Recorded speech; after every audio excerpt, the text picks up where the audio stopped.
ہم نے بچپن سے ایک فتویٰ سنا لوگوں سے کہ اعلیٰ حضرت نے لکھا ہے مزار سے 4 ہاتھ دور رہیے، مزار سے 4 ہاتھ دور رہیے، مزار سے 4 ہاتھ دور رہیے، مزار سے 4 ہاتھ دور رہیے۔ میں سوچنے لگا 4 ہاتھ، تو میں نے کہا مولانا صاحب خواجہ صاحب میں 4 ہاتھ کی جگہ نہیں، آپ باہر رہیے۔ صابر پاک علاء الدین احمد صابر کلیر کی درگاہ میں اندر 4 ہاتھ کی جگہ نہیں، آپ باہر رہیے۔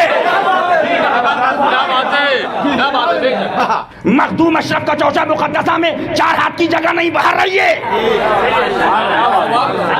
مسعود غازی بہرائچ شریف میں 4 ہاتھ کی جگہ نہیں، باہر رہیے۔ محبوب الہی نظام الدین اولیاء میں 4 ہاتھ کی جگہ نہیں، باہر رہیے۔ مولانا صاحب باہر تھے، کیا بات؟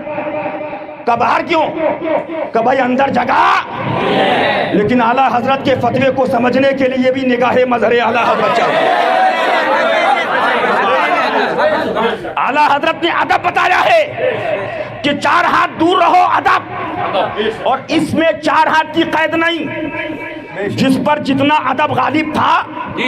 ایک ولی ہیں مدینہ المنورہ کے اندر، وہ جب رات ہوتی حدود مدینہ شریف کے قریب آتے، بوسہ لیتے، لوگوں نے کہا حضور چلیے، کہا میں اس لائق نہیں کہ مدینہ شریف کی حدود میں قدم رکھوں، میں دور ہوں۔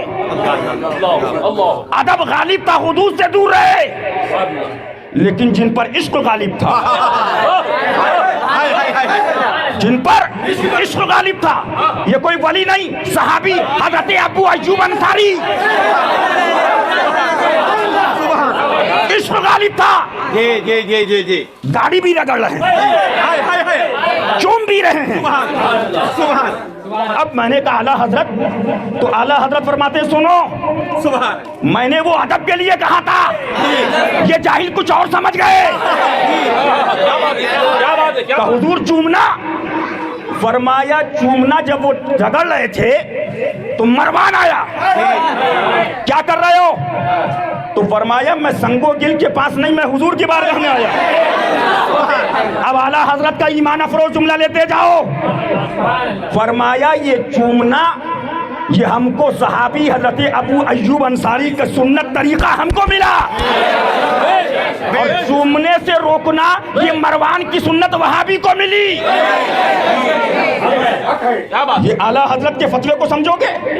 آؤ الحمدللہ، اسی لیے مفتی اعظم نے فرما دیا سنگے درے جانا پر کرتا ہوں جبی سائی، سجدہ نہ سمجھ نجدی، سر دیتا ہوں نذرانہ۔